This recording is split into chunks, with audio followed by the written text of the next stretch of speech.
Bismillahirrahmanirrahim. Alhamdulillah, selalu saja lisan kita memuji Allah Subhanahu wa taala atas segala nikmat yang dilimpahkan kepada kita, terutama nikmat Islam dan iman. Karena dengan Islam dan iman kita jadi mengenal siapa pencipta langit dan bumi ini dan pencipta diri kita sendiri yang selalu kita sebutkan dengan nama Allah.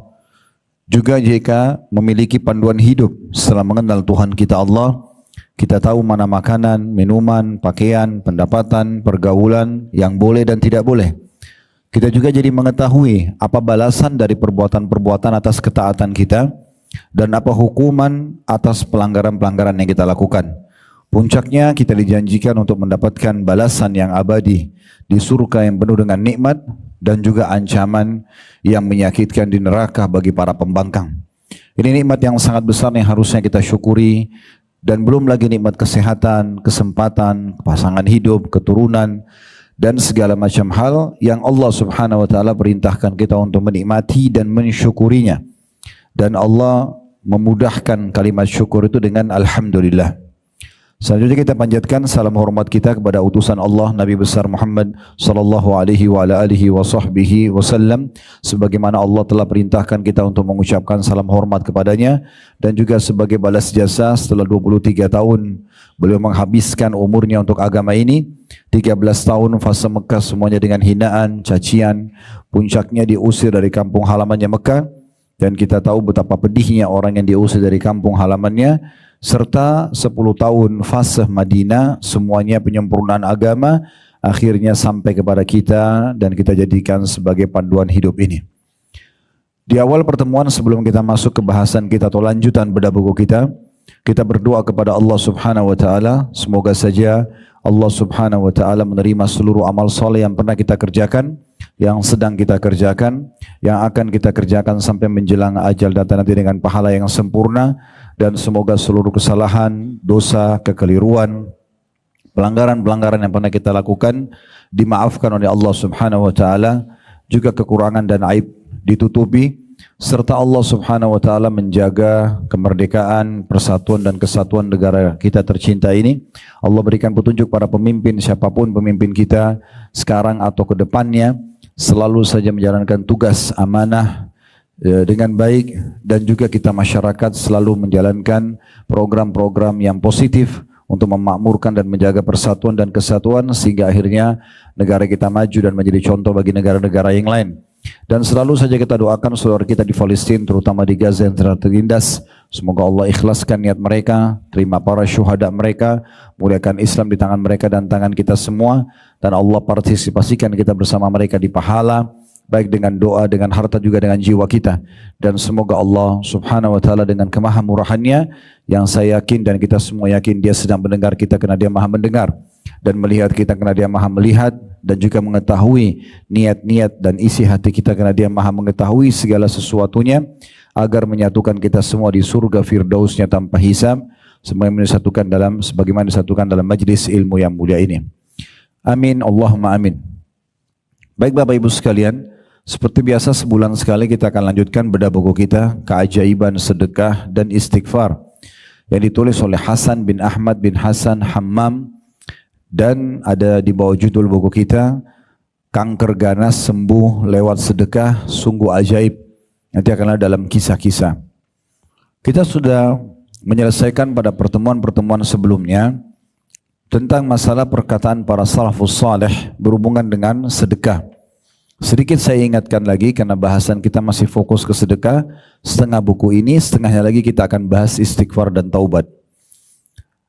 Sedekah itu Bapak Ibu sekalian, dalam kacamata Islam, dan harusnya setiap kita penganut Islam ini menganggapnya sebagai sebuah ibadah, sarana untuk mendekatkan diri kepada Allah Subhanahu wa taala. Satu, yang kedua sarana untuk mendatangkan rezeki yang lebih banyak lagi. Seperti kalau orang investasi di manusia, seorang manusia misalnya punya, atau seseorang yang kita kenal memiliki perusahaan yang bagus, ya, dia kompeten di bidangnya, dia memiliki kualitas ya, yang sangat baik, juga mungkin pemiliknya terkenal jujur misalnya, kita akan berlomba-lomba untuk berinvestasi dana kita di sana karena kita yakin dengan 10 juta, 100 juta yang kita investasi kita akan dapat feedbacknya dari perusahaan yang maju tersebut. Nah begini sebenarnya harusnya kita memahami bagaimana kalau kita bersedekah, kita sedang investasi tapi langsung kepada pencipta langit dan bumi. Dan Allah subhanahu wa ta'ala menyebutkan dalam surah Al-Baqarah, dan ini sudah kita baca di pertemuan-pertemuan kita yang sebelumnya. Saya mengajak Bapak Ibu selalu mengulangi itu ya. Surah Al-Baqarah surah nomor 2 ayat 261 sampai 274 yang membahas tentang masalah sedekah. Belasan ayat Allah subhanahu wa ta'ala sebutkan di situ, menyebutkan tentang keutamaannya, syarat diterimanya, dan juga balasannya. Jadi sedekah itu Bapak Ibu sekalian adalah bentuk investasi, di mana Anda sedekah hari ini akan datang lebih banyak lagi rezeki dari Allah subhanahu wa ta'ala. Dan juga Nabi SAW bersabda kepada Bilal, wahai Bilal, sedekahkan, keluarkan di jalan Allah, dan jangan pernah kau takut kekurangan setelah itu dari pemilik singgasana yang agung, maksudnya Allah subhanahu wa ta'ala. Juga Nabi SAW bersabda kepada Asma binti Abi Bakar radhiyallahu anhuma, la tuki fayukillahu alaiki. Jangan pernah kau perhitungan kalau mau sedekah, karena Allah juga akan bisa perhitungan denganmu. Jadi sedekah ini adalah bentuk investasi tapi langsung kepada pemilik pencipta langit dan bumi ini. Dan salah satu ayat dalam surah Al-Baqarah tadi yang saya sebutkan dari ayat 261 sampai 274, di mana Allah subhanahu wa ta'ala menekankan sekali keutamaannya orang kalau sedekah itu, ya dia ibaratnya seperti sebuah biji yang memunculkan ya 7 bulir, satu bulir ada satu benih menumbuhkan 7 bulir, satu bulir ada 100 biji. Jadi kalau diterjemahkan adalah kalau satu kali kita investasi kepada Allah, balasannya bisa sampai ratusan kali lipat.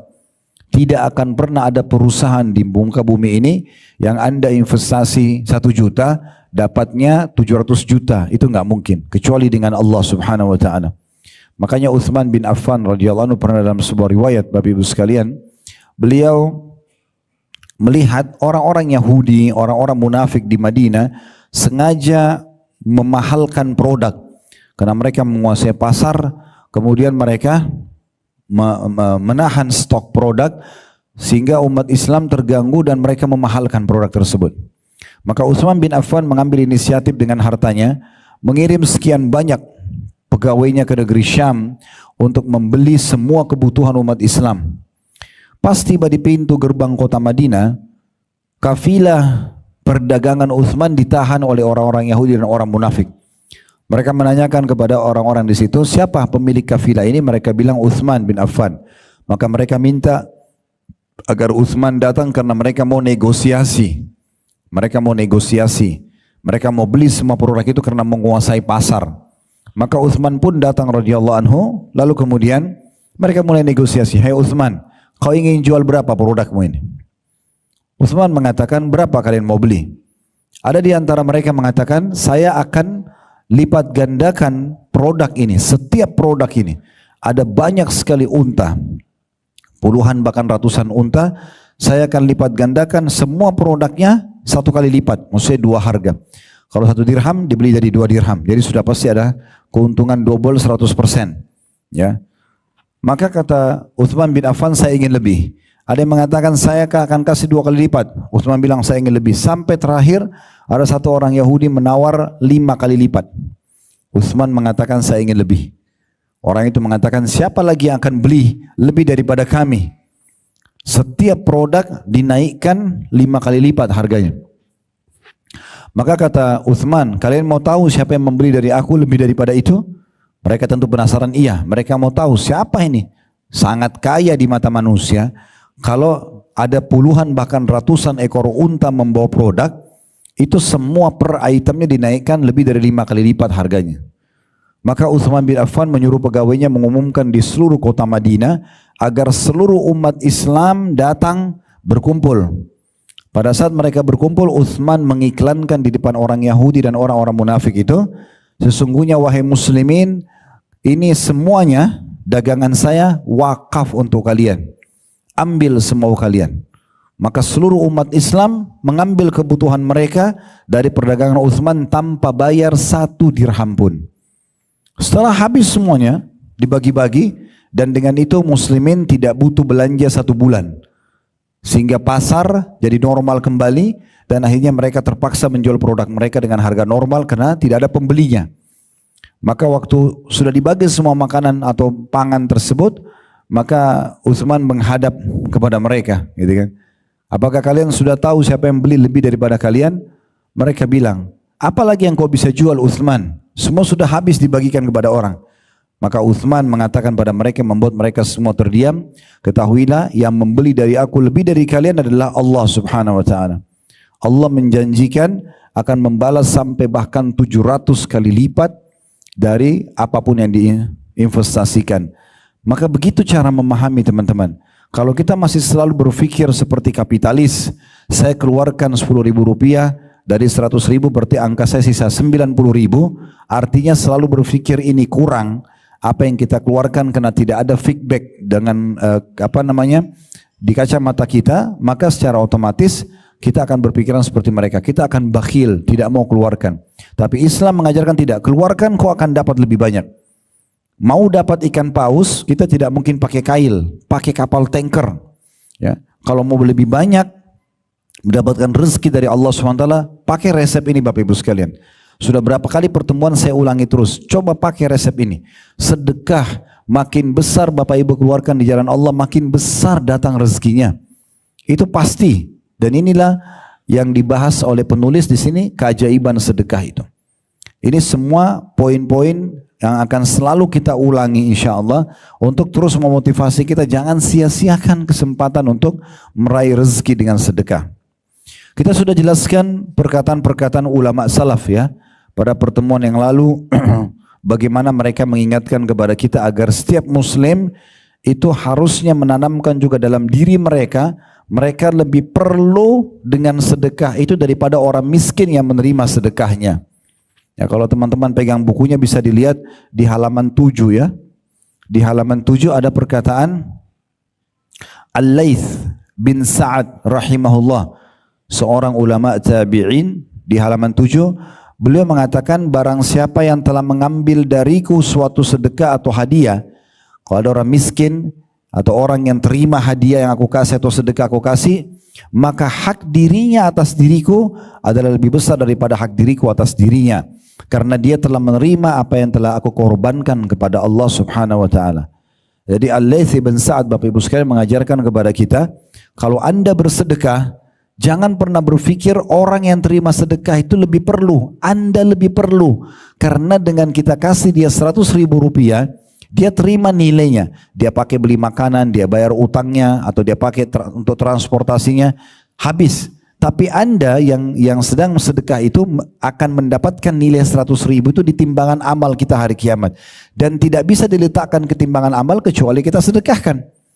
Oleh karena itu kita harus menanamkan secara spiritual atau keimanan, kita lebih butuh dengan sedekah itu daripada orang yang menerimanya. Kenapa masih ada orang yang suka memincingkan mata, menganggap remeh orang yang minta bantuan atau mau utang? Padahal sebenarnya itu peluang bagi dia untuk membawa amal, sedekahnya ini ke timbangan amal. Itu perkataan Al-Laits. Ini sudah kita pelajari yang lalu, cuma saya ingatkan kembali. Di bawahnya lagi, di halaman 7 juga ada perkataan Al-Fudail bin Iyad rahimahullah. Beliau mengatakan, pada saat beliau sudah bagi-bagi sedekahnya, dia udah kasih nih, orang semua sudah pergi. Maka dia mengatakan, mereka sambil nunduk orang-orang yang menerima sedekah dia, membawa perbekalan-perbekalan kita menuju akhirat tanpa upah sedikit pun, hingga mereka meletakkannya di atas timbangan di hadapan Allah pada hari kiamat nanti. Jadi begitu mereka memahaminya. Jadi sedekah yang dia kasih keluar dibawa oleh orang tersebut, yang memberi ini senyum. Fudail bin Iyad sambil mengatakan, lihat orang-orang itu, mereka membawa perbekalan-perbekalan kita nanti di timbangan amal hari kiamat tanpa diupah sedikit pun. Kenapa dia bilang tanpa diupah? Karena kita keluarkan 100.000, dia memang pakai makan nilai 100.000, tapi angka ini tidak hilang di timbangan amal, nanti akan kita terima dan harus melalui mereka. Maka dia mengatakan, lihat orang-orang ini membawa perbekalan-perbekalan kita menuju ke akhirat tanpa upah sedikit pun. Kecuali kalau kita misalnya kesedekahin 100.000, kemudian habis dipakai sama orang tersebut, lalu Allah bilang, dari sedekah itu kalian akan dapat setengahnya. Artinya ada pahalanya 50.000. Berarti kan ada upah buat orang miskin itu ya. Tapi ini enggak. 100.000 100.000 kita sedekain, 100.000 dikasih angkanya di timbangan amal, dilipat gandakan sampai 700 kali lipat. Berarti kan seperti mereka tidak terima upah sebenarnya. Bisa ditangkap pesannya ya. Karena selama ini persepsi kita, Bapak Ibu sekalian, sedekah itu berarti dia yang butuh, ya. Terus kita anggap remeh orang, kita buka cemberut sama dia karena kita anggap dia yang butuh. Padahal sebenarnya kita yang butuh dengan sedekah itu. Cari, kejar kantong-kantong sedekah itu dan keluarkan kepada mereka. Karena kita yang butuh untuk nilainya. Melalui mereka lah kita akan dapat nanti di timbangan amal kita pada hari kiamat. Kemudian juga saya ingatkan kembali setelahnya ada perkataan Ali radhiyallahu anhu. Ini Bapak Ibu harus perhatikan, kalau Allah sudah amanahkan Bapak Ibu jabatan, pekerjaan, bisnis dan sudah ada income-nya, Ali mengingatkan radhiyallahu anhum, barang siapa yang telah diberikan suatu harta oleh Allah, maka hendaklah ia menyambung kekerabatan dengannya. Ingat kerabat-kerabat dekat, dimulai dari orang tua, paman, tante, ponakan, sepupu, berbagi dengan mereka, bantu yang susah di antara mereka, jenguk kalau sakit, ya. Silaturahim keluarga, jangan makin tinggi jabatannya, makin jauh dari kerabatnya, itu nggak boleh. Justru dia harus lebih melanjut hubungan silaturahim. Kemudian dikatakan oleh beliau, dan juga memperindah jamuan untuk tamunya. Kalau selama ini kita hanya hidangkan tamu misalnya satu toples, satu jenis kue, sama teh hangat misalnya, rutin karena itu kemampuan kita. Sekarang Allah naikkan jabatan, naikkan gaji, dapat bonus. Perindah itu sebagai tanda syukur. Lebihkan. Kita beli nasi bungkus, kita beli pakaian, apa saja, sedekahkan. Tingkatkan kualitas pelayanan buat tamu. Kemudian beliau mengatakan menolong sesama yang membutuhkan. Jangan sampai justru Allah bukain pintu rezeki, begitu ada orang minta-minta nggak mau dikasih. Justru kita kasih di saat itu. Kemudian membebaskan tawanan. Kalau ada muslim yang ditawan, kita bebasin dengan menebusnya. Ibnu Zabil, orang terputus jalan. Saya kasih contoh tuh hari kalau ada orang dari Surabaya ke Jakarta, di terminal dirampok misalnya. Kemudian dia mau pulang ke Surabaya, nggak ada biaya transportnya, kita kasih ke dia. Itu namanya Ibnu Zabil untuk Islam. Orang-orang fakir miskin, para mujahidin, ya kayak sekarang teman-teman kita di Palestina, ya. Dan kita perlu bangga menjadi masyarakat Indonesia karena kita termasuk orang yang pertama, bahkan yang paling loyal dengan teman-teman kita di sana yang sedang tertindas, ya. Semoga Allah berikan mereka kemerdekaan. Dan dia juga sabar. Nah, ini penting juga. Dengan adanya harta Bapak Ibu sekalian, kita harus bersabar karena akan ada ujian harta itu. Dia sabar atas musibah yang menimpa hartanya. Kayak orang utang nggak bayar, ya. Kita investasi rugi, itu pasti datang. Ya, itu ujian terhadap harta tersebut. Karena dengan perkara-perkara ini semua, dia akan memperoleh kemuliaan dunia dan juga akhirat. Kemudian yang terakhir, ya ini yang saya cuma ingatkan ini ya, ingatkan kembali supaya, karena ini inti bahasan sebenarnya. Kalau kita dari awal-awal bahasan buku ini sudah bisa faham, kedepannya nanti setiap bahasan itu akan connect, akan nyambung ya. Abu Hatim berkata, di halaman 7 bagian bawah paling bawah, paragraf paling bawah, nyambung ke halaman 8. Abu Hatim berkata, bakhil itu pelit, perhitungan tidak mau bersedekah, ya adalah sebuah pohon di neraka, sedangkan ranting-rantingnya ada di dunia. Maka barang siapa yang bergelantungan pada salah satu dari ranting-ranting itu, niscaya ia akan menjerumuskannya ke dalam neraka. Sebagaimana kedermawanan adalah sebuah pohon di surga, suka memberi, berbagi, loyal dan royal, ya. Itu adalah pohon di surga dan ranting-rantingnya di dunia. Barang siapa yang bergelantungan pada satu dari ranting-rantingnya, maka ia akan membawanya ke surga. Ingatlah, surga itu adalah tempat orang-orang yang dermawan. Kemudian juga sudah kita jelaskan teman-teman sekalian, di halaman 9 setelah itu ada pahala sedekah dan buahnya. Ya, ini manifestasi daripada sedekah. Yang pertama, ini sudah kita bahas yang lalu juga, sedekah adalah pensucian dan pembersihan. Saya sudah jelaskan waktu itu ada bedanya antara sedekah dan zakat ya. Zakat itu ada syaratnya 2. Haul dan nisab. Haul itu adalah masa harta kita tersimpan 1 tahun Bapak Ibu sekalian. 1 tahun. Misalnya Ramadan ke Ramadan ya. Kalau di sini misalnya ada yang hadir belum niat haulnya kapan, mulai dihitung start harta dia. tabungan dan investasinya. Dia bisa niat Ramadan tahun lalu misalnya. Kemudian nanti Ramadan ini 1 tahun ya, itu namanya haul. Nah kalau tiba nanti masa haul, itu harta dia atau simpanan dia mencapai 85 gram emas. Kalau kita hitung misalnya sekarang emas 1 gram 1 juta berarti 85 juta. Dan itu stabil selama setahun ya. Ramadan yang lalu, Syawal, Zulqa'dah, Zulhijjah. Atau kalau anda tidak hafal tanggal bulan-bulan Hijriah, misalnya anggaplah April ke April misalnya ya. Walaupun kita hitungnya Hijriah sebenarnya. April, Mei, Juni, Juli, Agustus, September, Oktober, November, terus saja sampai April lagi, itu stabil tabungan Bapak Ibu dan investasi 85 gram emas, baru dikeluarkan 2,5%. Dikeluarkan 2,5%-nya ya. Tapi kalau dalam 12 bulan itu ternyata ada 1 bulan nisab Anda turun. Misalnya April, Mei, Juni, Juli semuanya tabungan kita stabil sama dana investasi kita itu 85 gram emas ke atas. Di bulan Juni misalnya, anggaplah atau Agustus, dia turun kurang dari 85 gram emas, maka haul itu dianggap batal yang awal. Kita mulai lagi hitung haul baru 1 tahun ke depan di saat nisab kita mencapai 85 gram emas. Jadi zakat itu tidak sulit, sangat ringan. Setahun sekali, itu pun setahun itu dalam 1 tahun harus stabil nisab kita 85 gram emas. Kapan dia turun berarti haulnya batal, dimulai nanti kapan kita mampu lagi atau mencapai 85 gram emas. Nah, ini untuk pensucian harta. Nah ini harus dibedakan Bapak Ibu sekalian dengan sedekah secara umum. Kalau zakat itu 1 tahun 1 kali, ada kadar minimal 85 gram emas, ada persentase 2,5%. Ini untuk mensucikan harta kita. Misalnya kayak kami Allah amanahkan restoran ya. Saya tidak mungkin dan teman-teman kami yang membantu di restoran mengatakan pada setiap konsumen, uang Anda halal nggak sih? Tuh dari mana pendapatan? Kan tidak mungkin, orang bolang-lalang makan di situ ya. Bagaimana caranya kalau seandainya ada yang makan ternyata uang curian, ternyata uang riba, ternyata uang manipulasi, kita nggak tahu. Maka zakat mensucikan pendapatan itu. Kalau sedekah, ini sedekah dilakukan setiap hari. Kalau bisa dalam 1 hari beberapa kali bagus. Dari pagi sampai pagi lagi. Ya. Setiap ada kesempatan bersedekah. Dan sedekah ini lebih umum. Dia boleh jenis apa saja. Mungkin makanan, mungkin pakaian, mungkin sepatu, mungkin tas, mungkin kendaraan dan segala macam. Ya. Dan tidak ada masa 1 tahun, tidak ada kadar minimal 85 gram emas, tidak ada juga persentase 2,5%. Jadi di bab sedekah ini lebih luas dan dianjurkan setiap hari. Siapapun yang sedekah berarti sama dia investasi pada hari itu. Kata Nabi SAW, tiap hari Allah turunkan 2 malaikat. Yang satu mengatakan, ya Allah lapangkan rezeki orang yang sedekah. Yang satu mengatakan, binasakan orang yang bakhil.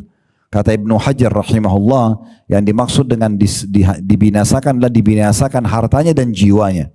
Jadi kita dianjurkan sedekah setiap hari. Nah ini Bapak Ibu sekalian, yang dimaksud dengan poin pertama, sedekah adalah pensucian dan pembersihan. Dari setiap Bapak Ibu keluarkan zakat ataupun sedekah, itu bisa membersihkan pendapatan-pendapatan kita yang mungkin kita tidak ketahui dari mana sumbernya. Bukan disengaja ya. Nggak boleh Bapak Ibu misalnya curi uang, maaf, atau kita manipulasi data, atau kita korupsi, kemudian Bapak Ibu bilang untuk sucikan saya zakatkan. Ini nggak bisa. Allah tidak akan terima. Iya, kan ada orang begitu ya, mungkin dia korupsi, lalu untuk membuat itu halal menurut dia, dia umrohkan ayah dan ibunya misalnya. Nah ini tidak bisa, nggak diterima sama Allah. Karena kata Nabi SAW, Inna Allah tayyibun la yakbalu illa tayyiba. Allah itu suci dan bersih, tidak terima kecuali yang suci dan bersih pula. Ya, jadi nggak bisa kalau kita sedekah, sedekah dari harta-harta yang halal, nggak boleh dari yang haram. Baik, kita akan masuk sekarang yang kedua Bapak Ibu sekalian ya, dari bentuk manifestasi dalam sedekah ini. Dikatakan oleh penulis, sedekah adalah bentuk ketundukan kepada perintah Allah dan Rasulnya. Nah ini tadi yang saya sempat singgung, saya bilang sedekah itu harus kita jadikan niatnya ya untuk ibadah, ya, untuk ibadah. Ya ini yang penting untuk digarisbawahi ya. Dan memang Bapak Ibu sekalian, sebelum saya bacakan dalil-dalilnya, kita harus faham poin penting. Bapak Ibu harusnya merenung sejenak, beberapa detik saja. Kira-kira kenapa saya ada di muka bumi ini? Kenapa saya lahir? Ini semuanya sudah ada.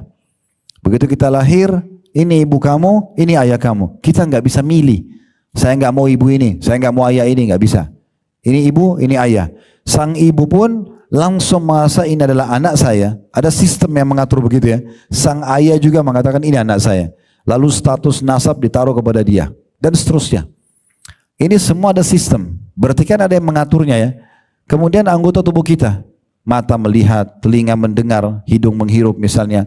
Ya, kemudian bibir dan lidah mengecap dan mengucap misalnya. Kemudian tangan menjamah, kaki melangkah. Semua ini kan tidak bisa dialihfungsikan ya. Siapa di antara kita yang bisa misalnya jalan dengan kepalanya? Nggak mungkin. Dia harus fungsikan kakinya. Jalan dengan tangan aja nggak stabil gitu kan. Begitu juga dengan tidak mungkin dia makan dengan matanya, tidak mungkin dia melihat dengan kupingnya. Jadi ada satu sistem yang kita mau nggak mau memang sudah mengatur kita ke situ. Ya, kemudian proses fasenya sama sebagaimana semua manusia tahu. Bayi dulu jadi tidak bisa apa-apa sampai mulai bisa ngomong, mulai bisa jalan, merangkak dan seterusnya sampai akhirnya mulai tumbuh dewasa, mulailah dia punya program dan hampir sama. Ingin punya pasangan hidup, ingin punya pekerjaan, ingin punya jabatan, lama-lama tua, pensiun, mati. Satu paket. Tidak ada orang yang punya sistem lain. Berarti kan ada yang mengatur. Pergantian siang malam, pergantian musim, kemudian rasa lapar. Siapa yang bisa Bapak Ibu sekalian mengalihkan lapar itu, solusinya selain makan? Nggak bakal bisa. Kita lapar nih, kita alihkan ke tidur. Bangun tidur tetap lapar. Kita lapar, kita berolahraga, makin lemas. Harus makan. Pertanyaan sekarang, siapa yang ciptakan kita?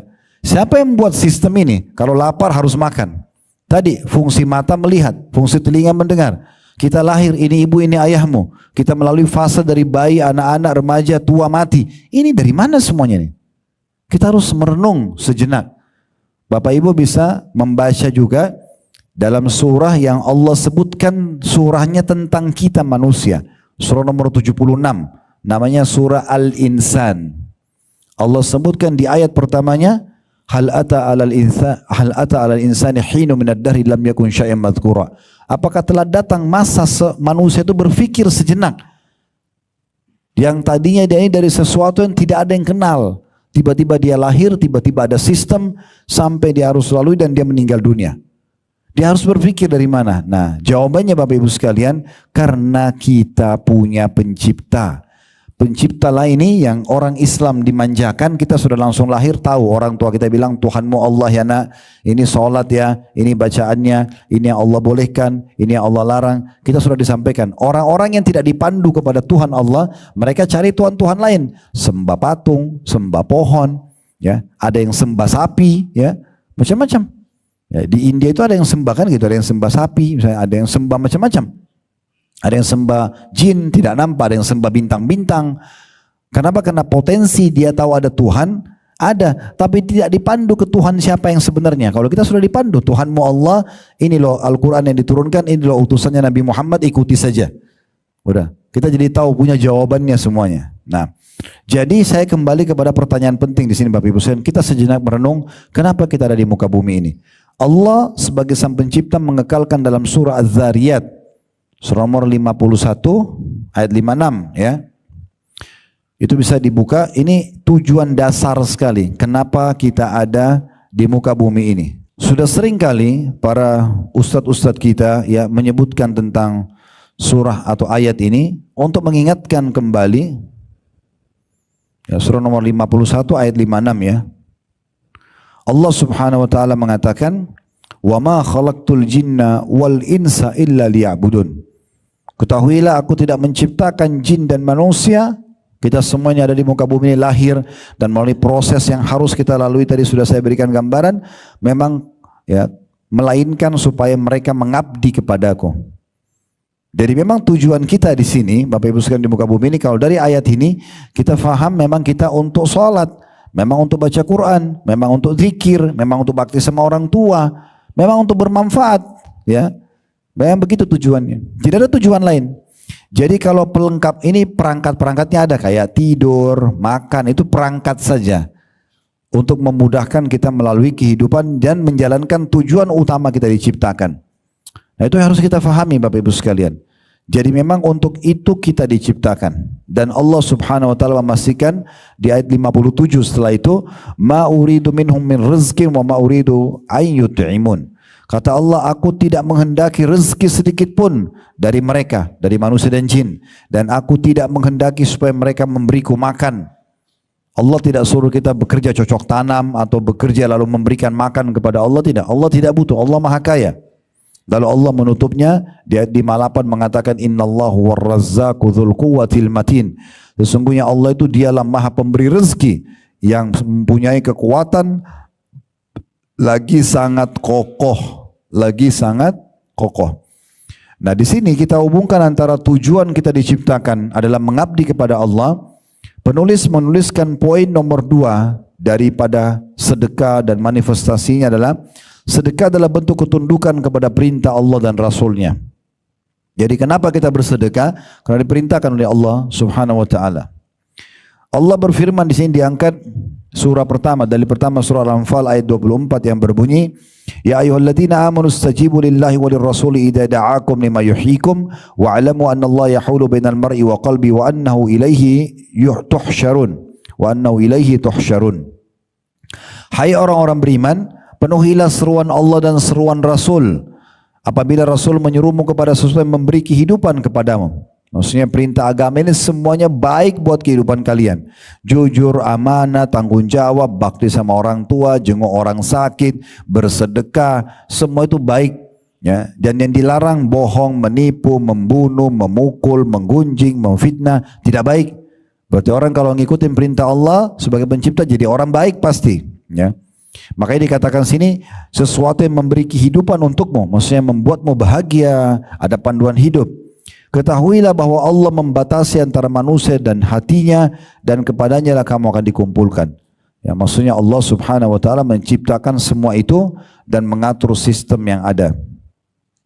Kemudian dalam surah Asy-Syura ayat 47 Allah SWT juga berfirman, istajibu li rabbikum min qabli an ya'ti yawman la maradda lahu min Allah ma lakum min malja'in yawma idzin wa ma lakum min nakir. Patuhilah seruan Tuhanmu sebelum datang dari Allah suatu hari yang tidak dapat ditolak kedatangannya.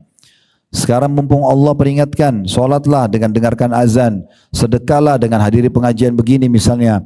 Ya, kita kumandangkan tentang zakat, puasa Ramadan diiklankan oleh pemerintah kita, semua ramai-ramai puasa, tentang haji, ada jemaah haji yang berangkat dan seterusnya.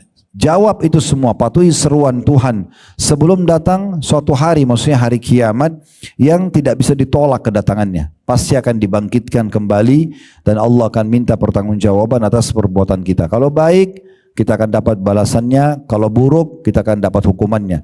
Wa may ya'mal mithqala dzarratin khairan yara. Siapa yang buat seperti biji sawi dari kebaikan, dia akan lihat dan terima balasannya. Wa may ya'mal mithqala dzarratin syarran yara. Dan siapa yang berbuat seperti biji sawi dari keburukan, dia akan diperlihatkan dan akan dapat hukumannya. Lalu kata Allah, pada hari itu kamu tidak memperoleh tempat berlindung dan juga tidak pula dapat mengingkari dosa-dosamu. Hati-hati dari datangnya hari kiamat yang nanti kita menyesal. Penulis mengatakan, maka di antara sifat orang-orang yang beriman dan bertakwa adalah bersegera dalam memenuhi perintah Allah Azza wa Jalla. Sedang sedekah adalah di antara perkara yang diperintahkan oleh Allah, dituntun dan dianjurkan olehnya. Sebagai dalil, karena Allah tadi perintahkan tujuan kita diciptakan untuk mengabdi kepadanya, salah satu bentuk pengabdian tersebut adalah bersedekah. Di antaranya Allah Subhanahu wa taala sebutkan tentang perintah sedekah dalam surah Ibrahim ayat 31. Ini di halaman 11 ya. Qul li'ibadiyalladina amanu yuqimus salata wa yunfiqu mimma razaqnahum sirran wa alaniyatan min qabli an ya'ta yawmun la bay'un fi wala khilal. Katakan hai Muhammad kepada hamba-hambaku yang telah beriman, hendaklah mereka mendirikan salat dan menafkahkan, bersedekah, mengeluarkan sebagian rezeki yang kami berikan kepada mereka secara sembunyi-sembunyi atau terang-terangan. Kalau tidak ada yang tahu, rahasiakan saja. Tapi kalau di depan umum tetap kita bersedekah. Tinggal kontrol hati kita supaya jangan sampai kita riya. Sebelum datang hari kiamat, yang pada hari itu tidak ada lagi jual beli dan tidak ada lagi persahabatan. Nanti di hari kiamat kita tidak ada yang bawa uang, karena semua orang yang meninggal dikubur dengan kain kafan saja. Hartanya sebanyak apapun akan jadi warisan, ya, sebagus apapun pakaian dia juga akan dibagi, bahkan akan lapuk kalau dibiarkan. Misalnya jabatan dia akan dijabati oleh orang lain, tidak ada di bawah apa-apa. Maka kata Allah, segera bersedekah, segera dirikan sholat, ya, segera jalankan kepatuhan, karena nanti datang hari tidak ada lagi transaksi di saat itu. Gak bisa negosiasi. Gak bisa lagi kita bilang tolong ambil seluruh harta saya supaya dicatat sebagai amal soleh. Udah gak ada hartanya di hari kiamat. Tidak ada dolar, tidak ada real, tidak ada euro, tidak ada rupiah. Ya. Juga dalam firman Allah Subhanahu Wa Taala dalam surah Al-Baqarah ayat 254 yang berbunyi, Ya ayyuhalladzina amanu anfiqu mimma razaqnakum min qabli an ya'tiya yaumun la bay'un fi wala khullatun wala syafa'ah wal kafiruna humuz zalimun. Hai orang-orang beriman, belanjahkan, sedekahkan sebagian dari rezeki yang telah kami berikan kepadamu. Bukan semuanya, sebagian, keluarkan. Ya. Sebelum datang hari yang pada hari itu tidak dapat atau tidak ada lagi jual beli dan tidak ada lagi syafaat atau pertolongan, dan orang-orang kafir itulah adalah orang-orang yang zalim, maksudnya menzalimi dirinya sendiri. Kemudian dikuatkan dengan Al-Munafiqun ayat 10. Ayat ini ayat yang paling kuat Bapak Ibu sekalian dalam mendorong dan memotivasi kita untuk selalu bersedekah. Bahkan jangan sibuk menumpuk-numpuk harta. Yang harta itu kalau kita tumpukin sebenarnya berarti kita sedang tumpukin untuk ahli waris saja. Kita sendiri tidak membuatkan, tidak mengeluarkan buat diri kita. Ya. Makanya Nabi Muhammad SAW mengatakan dalam sebuah hadis yang sahih, siapa di antara kalian yang dia lebih suka dia kelola hartanya, ya, daripada dikelola oleh ahli warisnya, maka kata para sahabat, tentu ya Rasulullah, kami lebih suka mengelola harta kami sendiri.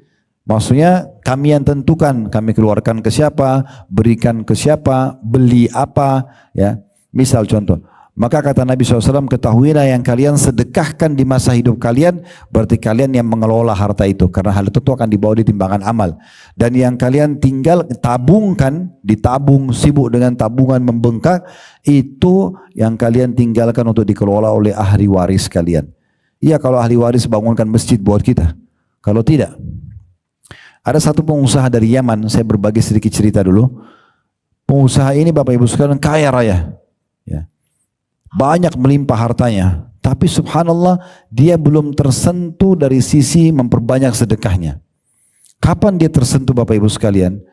Allah sentuh hatinya satu waktu dia pulang dari perusahaan dia, kemudian dia menuju ke rumah, kebetulan ada perkebunan anggur, dari kantor dia menuju ke rumah dilewatin, dan para petani baru panen anggurnya, dan mereka melelang atau menjual di depan kebun anggur itu. Di pinggir jalan cukup banyak penjual anggur. Maka pengusaha ini lewat, dia lihat anggur ini random sekali, kelihatan segar, baru dipetik. Dia mampir, dia beli satu tangkai besar cukup banyak, dibawa pulang ke rumah. Begitu tiba di rumah, dia bilang sama istri anaknya, ini anggur nanti kita makan sama-sama. Udah azan, dia pergi ke masjid. Waktu dia pulang, anggurnya habis. Nggak ada satu butir anggur pun yang ditinggalkan oleh istri dan anaknya. Dia sempat tanya, ada satu, di mana anggur tadi? Dia bilang sudah habis kami makan. Di saat itu Allah sentuh hati dia. Dia mengatakan, Maha Suci Allah, saya selama ini sibuk menyimpan harta buat mereka, maksudnya istri anaknya, kasih makanan, tabung, cari pekerjaan, memang untuk istri anak gitu ya. Tapi mereka sendiri tidak ada perhatian sedikit pun buat saya. Maka apa yang saya bisa harapkan dari mereka kalau saya sudah meninggal? Mana mungkin kalau anggur saja satu butir mereka tidak mau simpan, terus saya mau menghayal nanti pada saat saya meninggal mereka akan bangunkan saya masjid, mereka akan bangunkan saya rumah anak yatim. Anggur satu butir mereka tidak sisakan. Maka semenjak itu dia mengambil satu keputusan, mayoritas keuntungan perusahaannya semua untuk sedekah. Sekarang dia punya puluhan masjid, dia punya banyak puluhan sekolah, semuanya digratisin demi untuk amal dia sendiri. Oleh karena itu Bapak Ibu sekalian, kalau kita tidak mengambil keputusan untuk segera memperbanyak nanti timbangan amal kita hari kiamat dengan sedekah, maka tidak ada yang akan melakukannya. Kalaupun anak kita bersedekah, Kita muhasabah, introspeksi diri sendiri saja. Bapak ibu tiap hari sedekahin buat ibu bapaknya atau buat saudaranya. Paling seminggu sekali, iya sebulan sekali. Nah begitu juga kita nanti kalau meninggal. Akan sama. Makanya semumpung kita hidup, kita yang sedekah. Karena kita bebas mau menentukan berapapun jumlahnya. Jangan selalu perhitungan dengan Allah ya. Saya sudah kasih contoh pada pertemuan yang lalu Bapak Ibu sekalian. Misal kita lewat dekat rumah, dari rumah ke kantor, arah satu masjid letakkan kotak amal. Sering temukan kan ya? Ya. Ini Bapak Ibu kalau cari di Masjid Haram Mekah, Masjid Nabawi nggak akan temukan. Karena pemerintah Saudi memang tidak mengizinkan dan mereka mengambil alih semua pembiayaan dan pahala untuk dua masjid itu. Jadi kita tidak mungkin bisa dapat di sini. Tapi Indonesia alhamdulillah terbuka. Kita bisa untuk bersedekah. Jadi jangan sampai setan godain kita. Tadi waktu pergi kantor kita sudah kasih 10.000 rupiah. Pas pulang kotak amal masih ada. Setan akan bilang, kan tadi sudah sedekah. Ya udah nggak usah dikeluarin. Keliru, sedekah lagi.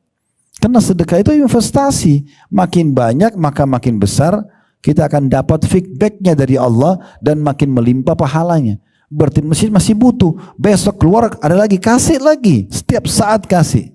Dianjurkan untuk bersedekah pagi sampai menjelang malam, malam sampai menjelang pagi. Jadi tidak ada batas waktu dari sedekah. Dan alhamdulillah kita sekarang dengan handphone kita, dengan teknologi yang ada sekarang, kita bisa bersedekah ke seluruh dunia. Bapak Ibu bulan Ramadan mau buka puasain orang di Amerika, bisa dari Indonesia. Mau buka puasain orang di Palestina, mau buka puasain orang di mana-mana. Kalau kita bisa melihat ada restoran yang terkenal di sana, atau kita bisa kontak satu muslim di sana, atau yayasan sosial, saya ingin sedekah, tinggal transfer uang, mereka realisasikan di sana. Sangat mudah. Zaman dulu nggak bisa, lingkup sedekah orang hanya di kota dia, atau sekitar dia, karena terlalu jauh dia kalau mau pergi. Tapi sekarang dengan transfer luar biasa, terlalu banyak peluang-peluang untuk bersedekah, jangan luput.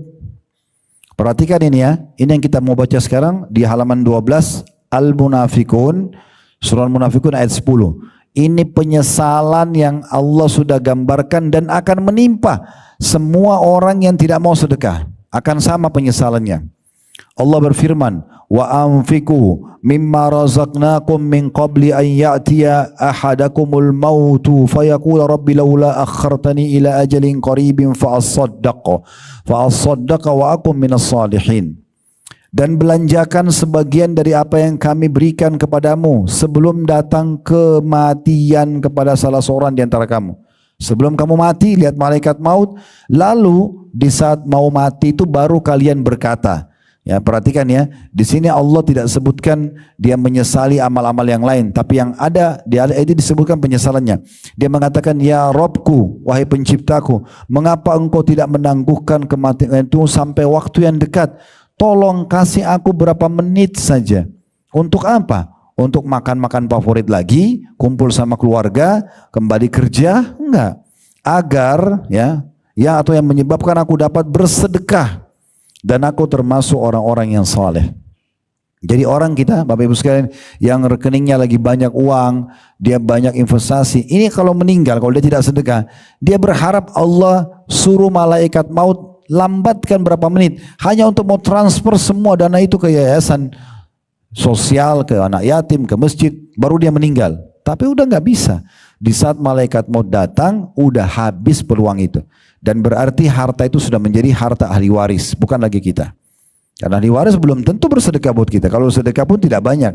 Oleh karena itu perbanyak timbangan amal kita semasa kita hidup. Semasa kita hidup. Dan saya juga sudah berbagi Bapak Ibu sekalian, latih anak-anak kita menabung di akhirat, bukan menabung di dunia. Ya, saya sarankan saja, jangan belikan celengan buat anak-anak. Karena celengan buat anak melatih mereka bakhil, pelit.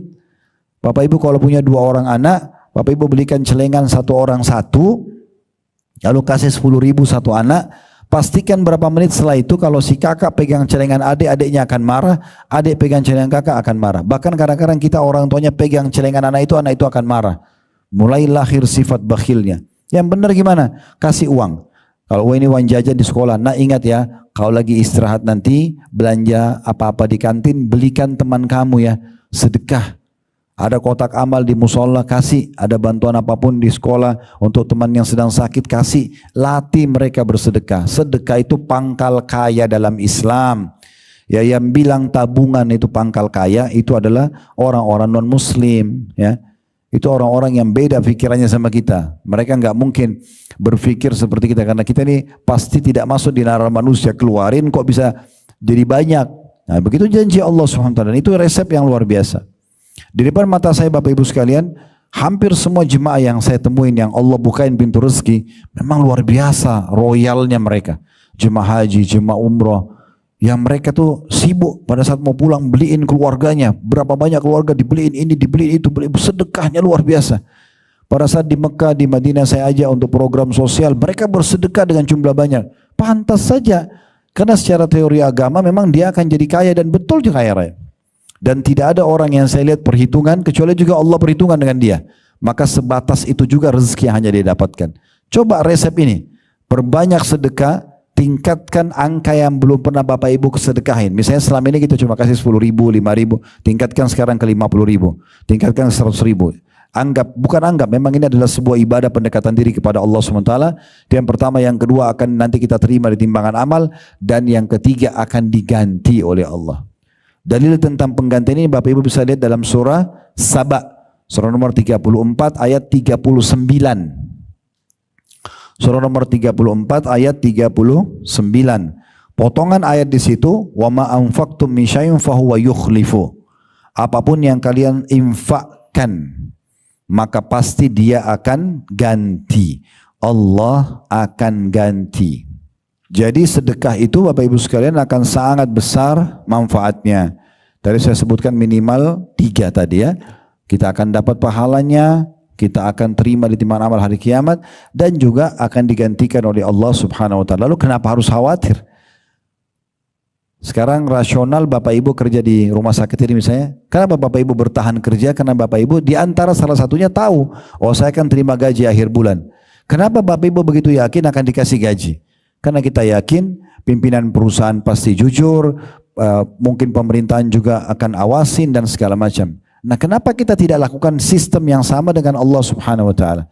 Allah pasti akan kasih. Allah tidak akan pungkiri janjinya. Bahkan rezeki itu sangat luar biasa melimpah. Coba Bapak Ibu sekalian. Dan coba saya bilang angka-angka yang belum pernah ya. Saya pernah punya pengalaman pribadi, pulang dari pengajian untuk melatih diri, membiasakan diri, coba lawan sifat pelit dan perhitungan di jalan Allah. Saya pernah pulang dari pengajian dikasih dari satu pengajian 1 amplop cukup tebal. Saya juga tidak tahu angkanya berapa. Saya belum buka gitu. Saya waktu itu naik motor karena dari Jakarta Selatan, Jakarta Timur lebih dekat ya, dari sekitar lewat Kemang menuju ke Condet waktu itu. Pas saya mau lewat jembatan, ada satu ibu duduk di pinggir jalan, ulurkan tangan minta bantuan. Di saat itu saya berkata pada diri saya sendiri, hari ini saya harus bisa membuktikan mana yang saya dahulukan, imankah, keyakinan tentang janji Allah, atau memang bisikan syaitan. Syaitan akan selalu mengatakan untuk apa dibantu, toh dia masih muda, atau bantu saja, buka amplopnya ambil 50 ribunya. Tapi bisikan keimanan beda, ini orang tidak mampu, berikan yang terbaik, hilangkan masalah dari hidup dia, Allah akan gantikan. Maka saya pada saat itu melawan bisikan syaitan dan berusaha untuk menimba bisikan keimanan. Saya kasih semua amplop itu di tangan ibu tersebut, lalu saya pergi. Udah, biarkan nanti Allah Subhanahu wa taala memberikan balasan sempurna. Subhanallah, jaraknya dekat, tidak jauh. Saya sampai di restoran penuh, banyak sekali konsumen. Ada orang yang sudah sekian tahun utang, tiba-tiba kontak mau bayar utangnya. Dan sekian banyak, ada yang kirim makanan di rumah, ada yang kirim buah-buahan. Saya langsung berpikir subhanallah, begitu gampangnya Allah ganti. Yang penting kita mau. Cuma syaitan selalu membisikkan kita, enggak, nanti berkurang, nanti begini dan begitu. Ingat, kita muslim bukan kapitalis. Islam sekali lagi keluarkan di jalan Allah, Allah ganti. Itu pasti. Innallaha la yukhliful mi'ad. Allah tidak akan pungkiri janjinya.